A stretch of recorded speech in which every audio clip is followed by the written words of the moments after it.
Aussitôt après vont apparaître ce que nous pouvons appeler les degrés de sainteté de la terre. En effet, quant à ceux qui invoqueraient la halakha, la loi juive, pour rappeler qu'il existe des niveaux différents de sainteté de cette terre et qu'il convient par conséquent de commencer par la conquête et la mise en valeur de la Judée, celle qu'on appelle Yehuda en hébreu, avant celle de Bashan ou de Gilad, l'argumentation des chefs des tribus de Gad, Réhouven et Ménaché, elle est toute prête.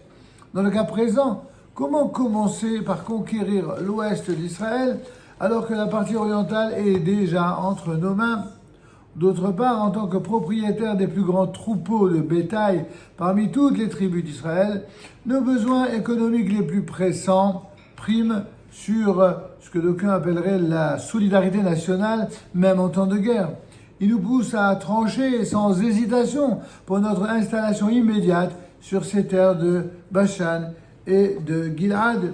Voilà en somme les différentes raisons pour lesquelles nous vous demandons de nous libérer de nos obligations militaires envers le reste du peuple.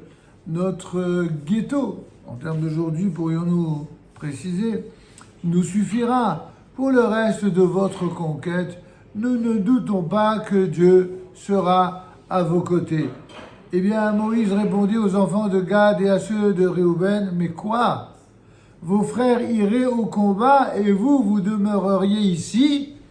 Il est vrai pourtant en substance, Moïse, que c'est bien Dieu qui décide de nos conquêtes et qu'il est le maître de nos victoires. Mais notre devoir le plus élémentaire est de fournir l'effort humain qui est à notre portée et donc, tout d'abord, de servir dans l'armée d'Israël.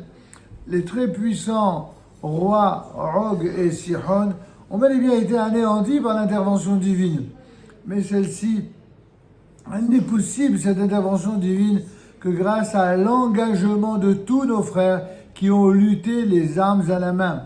Et s'il s'agit, comme vous le dites, d'un miracle total, alors pourquoi ne pas susciter, par votre indispensable participation, d'autres prodiges de l'autre côté du Jourdain?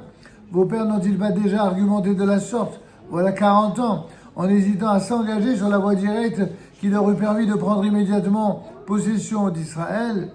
Et comme le rappellent les versets 16 et 17, alors ils s'approchèrent de Moïse et dirent: nous voulons construire ici des parcs à brebis pour notre bétail et des villes pour nos familles, mais nous irons en armes résolument à la tête des enfants d'Israël.